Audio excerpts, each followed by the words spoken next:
Figuring out what to do with your life is one of the most frustrating things any human will ever have to do. But what if I told you that there's a time-tested strategy that you can use to get started?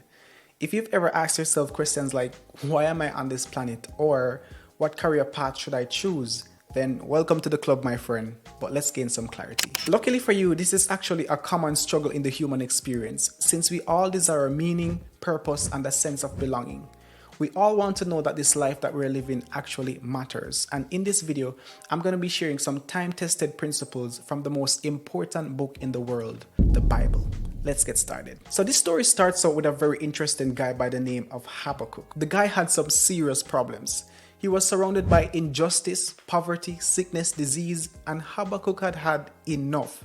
He became so angry that he began crying out to God for an answer because he could not bear the injustice that he was seeing every day. So my first question to you is, what problem were you meant to solve? Every business venture that you can think about fundamentally at its core does one thing, and that is it solves a problem. No vision from God is ever selfish, and if all you can think about is how to make your first $1 million, then you're probably never going to make that $1 million. Instead, you want to ask yourselves questions like these. What makes me angry? What problem would I love to solve for humanity? Or what have I always felt a need and a desire to do? You can pause the video right now and write your response to these questions. So Habakkuk began to ask the Lord some very intense and serious questions, similar to the desperation and the sincerity that you have right now. And in the midst of all that anxiety and depression and asking questions like, what's the purpose and the meaning of my life? This is what Habakkuk did in order to gain a response from the Lord. So Habakkuk said to himself, paraphrased, I will stand at my watch and station myself in a secluded place. I will look to God and see what he will say to me and what answer I will receive for my complaints. So my question to you is, since you've been asking those questions, have you been listening? Have you positioned yourself in such a way as to hear a response from the Lord? All of us are constantly being exposed to different ideas, different visions, and different clickbaits online. But have you quieted yourself long enough to listen to your own heart as well as to hear from God what it is that he desires for you to do? So it's not enough to ask the questions of what career path should I choose or why am I on this planet? You also have to position yourself and to quiet yourself long enough in order to hear a response. So the Lord then responded to Habakkuk after asking all of these questions, and he said to Habakkuk, write down the revelation and make it plain on paper so that the one who reads it may run with it. So what's the implication here? It's not enough to have the dreams and the desires in your head, but it becomes concrete when you write them down and you take them from your imagination into your present and current reality. So it's no longer a dream or just a desire, but it becomes a plan that requires action. So take this time to write down all of the dreams and the ideas that you have on paper. So after you've brain dumped everything on paper, you want to make it clear enough to act upon. So you want to summarize everything that you've written down on paper into one sentence or paragraph.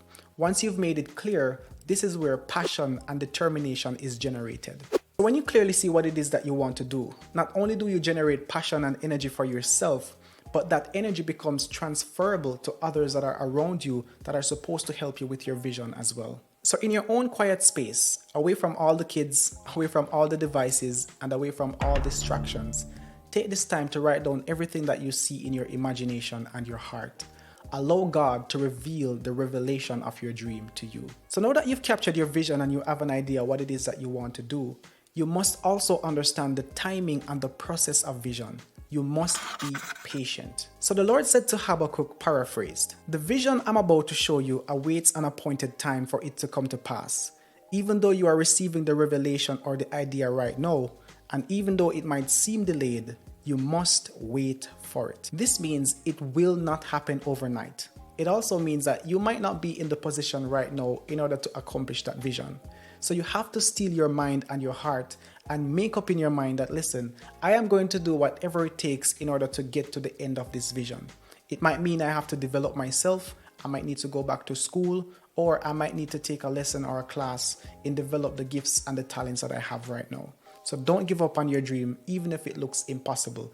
Just take the first step that you can do in the present moment to get better. So a lot of us fail not because our dreams and our visions are no good, but simply because we quit and we give up way too early. Do not be distracted or sidetracked by all the shiny stuff that's dangling before you on social media. Be focused and resolute on the idea and the dream that God has given you to fulfill. And if you stick to it long enough, God will surely bring that vision to pass. So finally, God says to Habakkuk, the righteous will live by faith. So you must believe that you can actually achieve it. And this is probably the most crucial step in this entire process.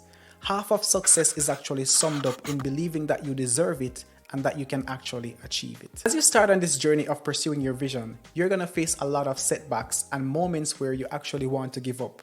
When that actually begins to happen, you want to go back to the vision that you've written down and ask yourself why you started in the first place. Remind yourself of all of the people that you've blessed so far, or think about all of the people that you are going to bless as a result of manifesting your vision and walking in your purpose. If you need a step-by-step guide with questions that can help you unearth your potential and discover your vision, then check the link in the description and grab yourself a copy of our vision planning workbook so that you can get started. Don't forget to subscribe and check this video out over here to find out why you might be stuck right now. See you in the next video, guys.